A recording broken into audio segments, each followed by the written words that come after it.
The AH-1 Cobras are absolute fascinating helicopters that sparked a revolution in the helicopter industry, and the legacy of this helicopter is still used to this day.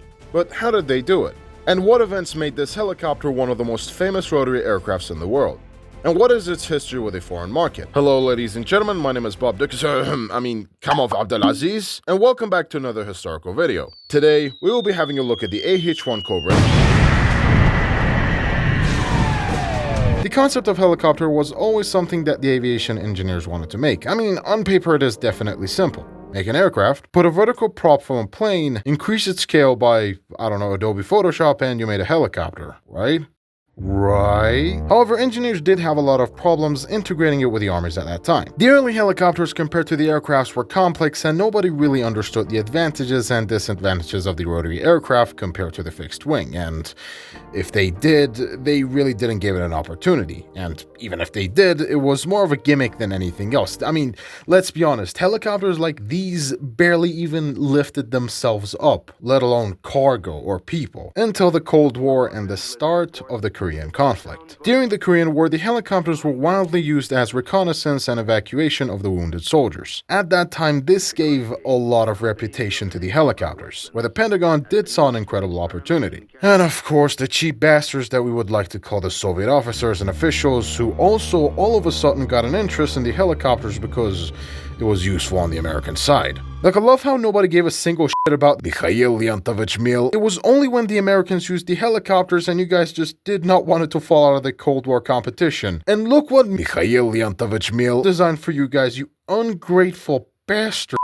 To this day, nobody has made a single helicopter that is rivaling the Mi-24. The closest that we got is an MH-60. The Russian helicopters' history deserves their own video. Let's just not go off of tangent here for now. The helicopters really proved themselves during the Korean War. And of course, once the Korean War was over, it was time for another battlefront, the Vietnam War. Folks of all, made to raise the flag. The Huey itself also deserves its own video. What you need to understand is that eventually the Korean War helicopters such as Mi-4's Capitalist Brother, Open Casket Homosexual, Banana Phone Joke Gone Too Far, Giant from Clash of Clans, and oh my god, Jesus Christ, that were used during the Cold War were getting quite complex, and they were really underpowered for what they were doing. So as usual, the US Army started a competition based off of those requirements. Several designs showed up, the finalists were chosen, and the Bell Model 204 was selected as the winner. Later down the line, they were renamed to the UH-1 Iroquois. The Iroquois was a revolutionary design of its time. It was one of the first times that a turboshaft engine was put into mass-scale action, and it was definitely an incredible design. This helicopter was able to carry troops, cargo, and could also be used as medevac and observation. Now imagine this scenario. You are in the Operation Desert Storm, and all of a sudden some new technology by the name of Sharmuta flying saucers are shooting down your friendlies. If you would encounter one of these, what would be your first reaction?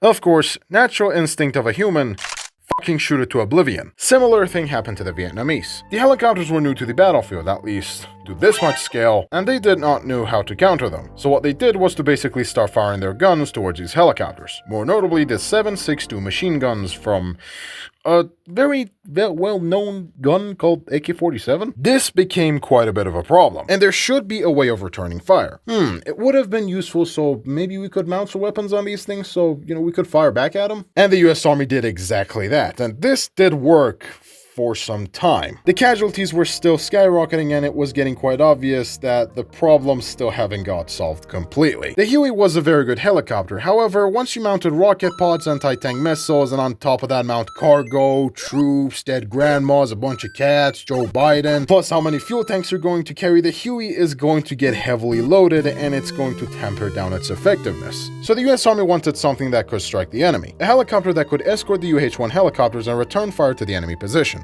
In simple terms, a dedicated gunship. This sparked quite a bit of debate between the US Army and the US Air Force. The USAF believed that the Air Force must have all the offensive airborne vehicles and close air support, while the Army should only have the transport helicopters and must be escorted by the US Air Force. On the other side of the aisle, the US Army believed that the Air Force is not taking the role of the close air support too seriously, and a 1-hour wait time for an air support call is way too long, and rightfully so. During this 1 hour, a lot of things can happen, and I'm not even going to talk about how back in the days people used to spot enemies with binoculars binoculars from, hundreds of thousands of meters away while being in the cockpit check of an F4 Phantom? Just simply hop into War Thunder ground sim and try to guess which tank is friendly or not. Like, seriously. And yeah, the US Army was having none of that. They needed something that they could escort the Hueys. So they started a program by the name of Advanced Aerial Fire Support System, or AFSS. AKA, for fuck's sake. The program itself sparked quite interesting helicopters. Two final designs were chosen. One was Sikorsky, and the other one was the Lockheed with the AH-56 Cheyenne. Eventually, the Cheyenne won the competition. But this was not the end, as Cheyenne ended up as a very expensive and complicated project, and Lockheed itself barely even had experience with rotary aircraft anyway, and it might have some difficulties, so they canceled the entire project. And now we're back at step 1. What do we do? Well, the US Army reevaluated a lot of things. The casualties were getting more and more problematic, so they wanted something based off of the helicopters that were already available. Something that can be used during the Vietnam War. Not 5 years later, not 10 years later, just now. So they sent a request for 5 different companies for a quick response, and each company came with its own submission. The submissions include Boeing Vertol ACH-47A, Kaman HH-2C Tomahawk, Piasecki 16H Pathfinder, Sikorsky S-61, and the Bell Model 209. Let's start analyzing each and every single one of these helicopters. The first helicopter is basically a Chinook. It is definitely a well-known helicopter to the US Army. But here's the problem. Remove the first A from the name of the submission. This thing is a cargo helicopter. Yes, they may be fast, they may have enough power to carry out, a lot of armaments, but at the end of the day, it was just a Chinook. I mean, it was pretty much similar concept as arming the Hueys, with the difference being that it had its own issues. Up next, we have the Kaman HH-2C Tomahawk. This helicopter was used as a submarine warfare by the US Navy. It was fast and decently sized for what it was. However, for the US Army, it didn't spark a lot of familiarity when it came to this submission. Don't get me wrong, it was a good aircraft, but it wasn't something that the US Army wanted. Again, similar thing happened to the Sikorsky submission. The S-61 was the commercial version of the SH-3 Sea King. If this competition was for the US Navy, I think the S-61 Sea King and the Kaman Tomahawk would have had a great head-to-head competition. And then you have the Piasecki submission. It was a somewhat acceptable project, but it was one submission that instantly stole the US Army's interest from the rest. Introducing the Bell Model 209. Bell had the concept of an attack helicopter in mind for a while. In fact, they were one of the major reasons why the Army started the Advanced Aerial Fire Support System. The thing is, Bell started working on something by the name of Soyuz Scout, mounting weaponries and firing them from the helicopter, including this worthless rocket. God, I hate these rockets. When the issues of casualties of Hueys came up, Bell instantly gave the Soyuz Scout to the Army, and the Army really liked it and gave it a proof of concept. However, other rivaling companies protested that Bell is starting to solicit some funds in the Army and skipping the competition. And at that time, the Army did try out the Soyuz Scout and realized that the helicopter does work, but it has major problems, such as being undersized, underpowered, and the Soyuz Scout was generally not suited for practical operations. During all these years, Bell knew what the Army wanted, and during these 7 years, they funded their own project. After some major changes and major fixes, which, mind you, this is one of the AH-1 prototypes, which looks suspiciously close to an Mi-24, or sorry, Mi-24 looks suspiciously close to this prototype. They finally reached the Model 209. The Model 209 was the perfect piece for the Army's puzzle. It is light, fast, decently sized, and most importantly easy to maintain due to these similarities with a Huey. And because of that, Bell changed the name to Huey Cobra. And later, they just simply called it the Cobra. This is where the history gets divided into 3 parts. Part 1 will be the discussion of how a single-engine Cobra was modernized and became the AH-1F in the US service. The second part will be the history of its twin-engine variant, or the Navy variant. And third one, which would be the export and overseas modifications. The AH-1 Cobra was a revolutionary design of its time. It is one of the major reasons why the concept of attack helicopters are here to this day. And eventually, the Cobras were getting slowly outdated. At first, the enemies were using AK-47s, then it became 50 cals, then it became 20 mils, 30 mils, RPGs, then it became guided munitions such as surface-to-air missiles, one particular piece of shit that I hate, IGLAs, and most importantly, tanks. At that time, the strategy rapidly changed to hordes of Soviet T-54 tanks. Okay, let's just say that you want to counter a tank in your Cobra, and Mighty Mouse rockets are not doing that well against the enemy tanks. And, well, let's be honest, the SS-11s are getting quite outdated as well. We need some good and beefy anti-tank missiles. So the engineers started making the AH-1Gs compatible with the TOW missiles by improving their wings, installing TOW-compatible optical systems, and giving it the ability to fire the missile. Eventually, this became the AH-1Q variant, which we can also see in War North under in the Israeli tree. The most visual differences is the different exhaust nozzle and the optical mount on the nose and, of course, the wings. And also it was able to carry out the radar warning receiver. There was also a variant of the G Cobra which also had the capability to launch prototype Hellfires, which was the AH-1G. Only one of them was made and it was not something critical, just a test bed for, Hellfire missiles. And of course you had the twin control trainer variant called the TAH-1G. This model also allowed the gunner to control the helicopter. You also have the prototype of it, the YAH-1Q, and then you have the YAH-1R, an AH-1G with a new and improved Lycoming T53 L703 engine, which will be a normal staple after the AH-1S. Oh god, AH-1S, alright. Since we talked about the AH-1S variant, let's have a look at the new generation of the Cobras. Alright ladies and gentlemen, post-editing Bob Dickinson here. Now you might have asked this question like, oh okay Bob, you have changed the title of the video to the confusing history of the AH-1 Cobra.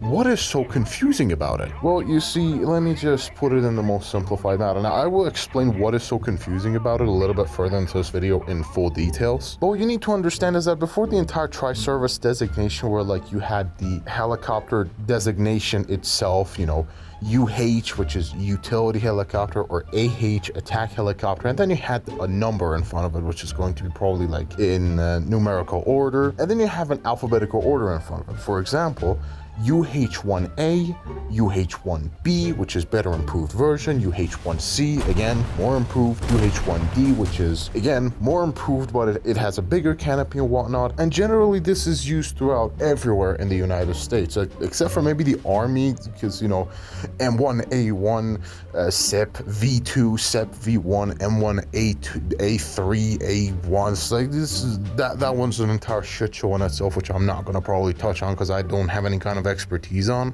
But generally in the Air Force and aircrafts overall, they have this type of naming system. Things such as F-16A, B, C, D, E, or same thing with the F-15 or even the F-18, or I mean, why do we have to go really that further? AH-64, you have the A, B, C, and D, and then became the E-Guardian. Now the tri-service designation itself is quite amazing, however some vehicles got stuck and got a little bit confusing with regards to their naming system, and AH-1 was one of them. A, B, C, D, E, F, G, now hell no, we start with a G, then we go with the Q, then we go with the M, then we go with the fucking P, and hey, you know what? Go f yourself, let's just go out with E all of a sudden and then go with the F, like... I'm not even going to talk about the Marine variants, which started with goddamn J, then with T plus was a prototype, and then you have the W, and you know what?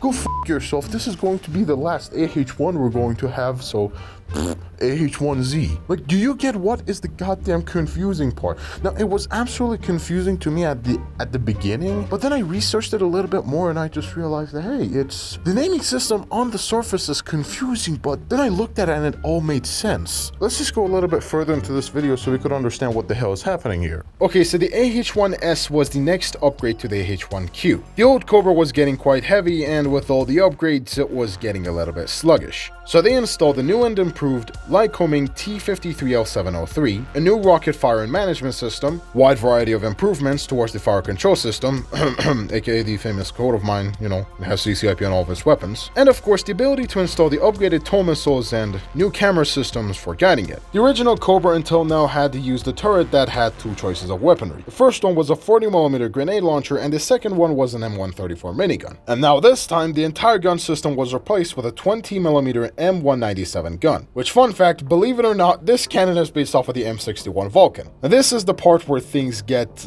a little bit confusing. If you haven't noticed already, there are two types of cockpits with different types of canopies. You have this open white canopy, which appears to be made out of plexiglass, and then you have the flat plate glass cockpit. The US Army from the AH-1S and above started using this cockpit, while the US Marines kept using the normal cockpit to this day. And don't worry about it, the Marine Cobras themselves deserve their own segment. The first production S variants of the Cobra were AH-1Gs upgraded to be the standards of the S model, which is one of the major reasons why some S variants of the Cobra still have the open canopy design of the AH-1G. These were called the AH-1 Mod S. After this, the other Cobras were called the AH-1 Prod or the Prod S model. This is where we finally see the flat glass cockpit. From now on, all the production Cobras will be made by this type of canopy. The next model will be the ECAS variant of the AH-1, which also stands for Enhanced Cobra Armament System. The name itself describes it pretty well. After some minor changes in the chin turret with regards to its electrical system, and a brand new alternator installed in the helicopter, resulting in a weird bulge on its sides. God, I hate bulges. You have the AH-1 ECAS. After this variant, you have the fully modernized AH-1S or the AH-1S FM.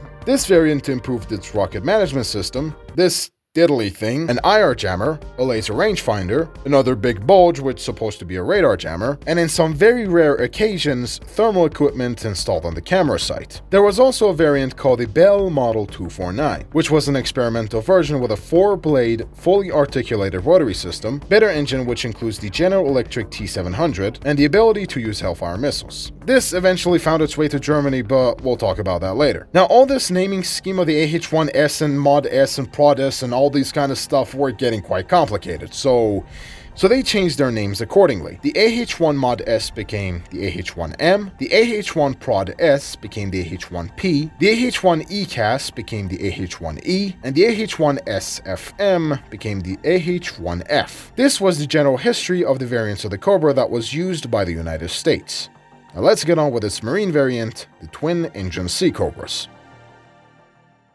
Developed for the US Army, the US Marines also got an interest for the entire Cobra project, although they wanted their Cobras to be slightly different than the Army variants. You see, the doctrine of the US Navy and Marines with regards to survivability overseas is quite simple. Just simply imagine this. You're a helicopter or a fixed-wing pilot, and all of a sudden, your engine fails. If you had a single engine like the F-4D Skyray, sorry if I mentioned you, sweetheart, your aircraft would have shut down and crashed on water. And since water is not really easy to access, the aircraft or the helicopter would just simply sink and the pilot would have limited amount of time to eject. There are a lot of other reasons as well, but let's just say that you had 2 engines instead of 1. If one engine failed, the other one can limp the aircraft to the aircraft carrier or the nearest base. This made a lot of sense during the 50s. As the rest of the aircraft went into service to the Navy and the Marines, all of them had 2 engines that were powerful enough to carry the aircraft to the base or the carrier. Similar story happened to the Cobras as well. The Marines requested their Cobras to have 2 engines that are powerful enough to do the job, and they were also fitted with a 20mm M197 cannon. And of course, as a temporary solution, the US Army transferred 38 AH-1Gs to the Marines back in 1969.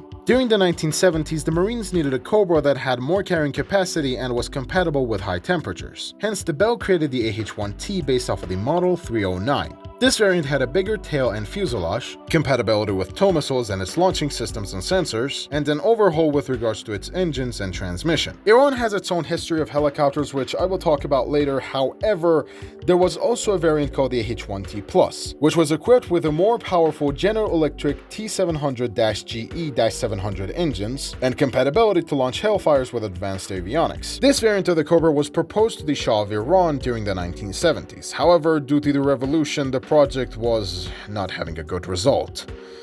Well, for now at least. Bell never stopped working on the project, hoping to sell this helicopter to the Marines, as the AH-1T itself was getting quite outdated compared to the Apaches. And speaking of the Apaches, the US Marines wanted to purchase the new and improved AH-64 Ace. The request for funding was denied by the US Congress, and so the Marines needed something better than the already existing AH-1Ts. Bell was cooking exactly what the Marines needed. Out comes the AH-1W, a helicopter that has upgraded engines and good enough avionics that can launch the Sidewinder missiles, and of course it was compatible with the Hellfires. And obviously the Marines are goddamn old school, so they gave it the brand new nickname, the Super Cobra or the Whiskey Cobra. During this time, there are several variants of this Cobra that I must mention. The first one is the AH-1 4-bladed Whiskey Viper. This variant of the Cobra was essentially the AH-1W with a 4-bladed, fully articulated rotary system that could increase the maneuverability of the helicopter. It was only a prototype, which led to the AH-1Z Viper, which we will get into a little bit further into this video. You see, all the Cobras have been using the semi-rigid rotary system. This was quite incredible with cost-cutting and durability for rotor blades, and of course, you can just fold these guys in half and you can fit as many helicopters as you want. However, it very much limits the maneuverability and agility of the helicopter compared to something like the Apache. I'm not sure if the late stages of the Whiskey development they actually fixed the mass bumping or the tail striking problem, but it was pretty much a dangerous issue. You also had the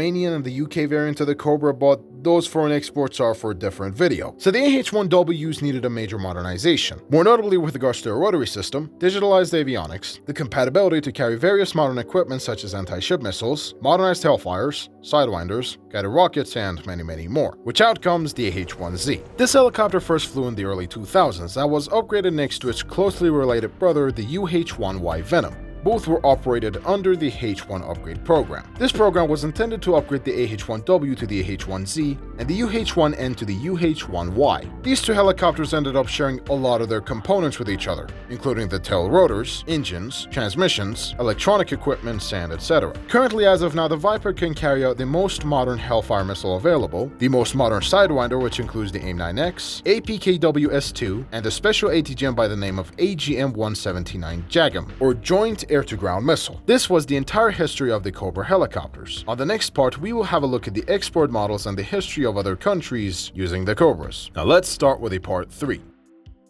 In the previous section, we had to take a look at the AH-1 Cobra and the variants that it had, and in this section, we're going to have a look at the foreign countries using this helicopter and their history.